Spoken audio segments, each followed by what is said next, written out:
অবসর নিলেন আরামবাগ গার্লস কলেজের প্রিন্সিপাল সৈয়দ সাজেদুল ইসলাম। শনিবার এই উপলক্ষে আরামবাগ গার্লস কলেজে তাকে সম্বর্ধনা জানাতে হাজির হন বিশিষ্ট জনেরা। সৈয়দ সাজেদুল ইসলাম 2009 সালের 28 জানুয়ারি এই কলেজের প্রিন্সিপাল হিসেবে যোগদান করেন। এখানে দীর্ঘ 16 বছর কর্মজীবনের পর এদিন তিনি অবসর গ্রহণ করেন।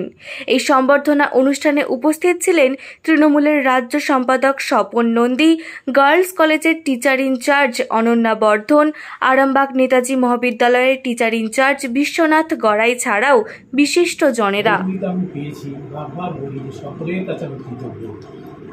কখনো সুভাষিস, কখনো বিনোদ, কখনো দেবার্থী, কখনো অসিতা, প্রতিটি পদক্ষেপে যারা আমাকে এই কলেজ চালাতে সহযোগিতা করে। এখানে শুধু তো লেখাপড়া নয়, ছাত্রীরা শুধু ছাত্রীদের ভালোবাসা তো ছিলই, কিন্তু কলেজ চালাতে গেলে, প্রশাসন চালাতে গেলে লেখার দরকার হয়। সেই লেখনী শক্তিতে কিন্তু যারা সর্বতভাবে সহযোগিতা করেছে, আমি আন্তরিকভাবে তাদের কাছে কৃতজ্ঞ। আমার যারা স্টাফ, সে টিচিং হোক নন টিচিং হোক, তারা সর্বতভাবে সহযোগিতা করেছে। আর আমি খুব খুশি যেমন অ্যাকাউন্টেন্ট এবং ক্যাশিয়ার এরা অত্যন্ত দক্ষভাবে কাজ করেছে, যার জন্য আজকে টাকা পয়সা রোজগারের ক্ষেত্রে এত বড় একটা অডিট হয়ে যাচ্ছে। অডিটে কোনো কালিমা রেখা পড়ে, এটা অন্তত নন টিচিংদের কিন্তু সভ্যতার প্রতীক। এর থেকে আমরা মানসিক উদ্দেশ্য অন্তত ফ্রি আজকে যেভাবে যাচ্ছি, সম্মানের সঙ্গে যাচ্ছি, সেটা একমাত্র কারণ নন টিচিং স্টাফ দিয়ে আমরা পেরেছি এবং সততা। টিচিংরা তো সবসময় টিচার হিসেবে সবাই ছিলেন, সঙ্গে আছেন এবং প্রত্যেকে কিন্তু আন্তরিকভাবে আমাকে সহযোগিতা করেছে। যখনই যার কাছে চেয়েছি সে দিয়েছে। ভালোবাসা পেয়েছি। ভালোবাসা না থাকলে কোনো প্রতিষ্ঠানে একা থাকা যায় না। এটা একক জায়গা নয়, এটা একটা দলবদ্ধ সংঘবদ্ধ জায়গা। দীপককে ভাইয়ের মতন পেয়েছিলাম, মাদ্রাতে সেইভাবেই কখনো কখনো করেছি, যেখানে বেশি করবো না, ভাই হিসাবেই থাকুক। তো সকলের কাছে সম্পূর্ণভাবে সহযোগিতা পেয়েছি।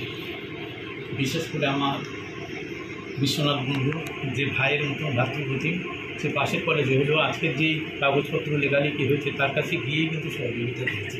তার পুরনো প্রিন্সিপাল যেভাবে গেছেন তিনি কিন্তু দ্বিধাহীন চিত্তে তিনি বলেছেন, এটা দেখে নিন, যেটা আপনার কপি করে নেন, কপি করে দিয়েছেন। আমি সেইগুলো যাতে কোনো রকমের কোনো গণ্ডগোল না হয় তিনি সর্বতভাবে সহযোগিতা করেছেন।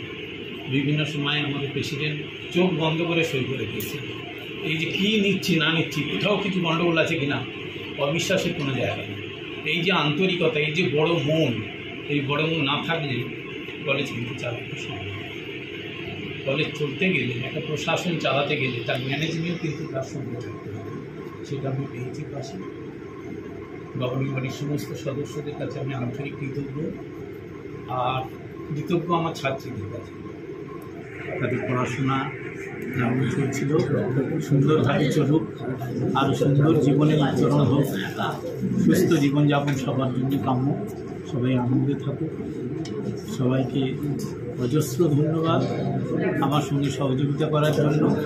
প্রত্যেকে আমার বন্ধুর মতন ছিল, তাদেরকে আমি বড় মিস করবো।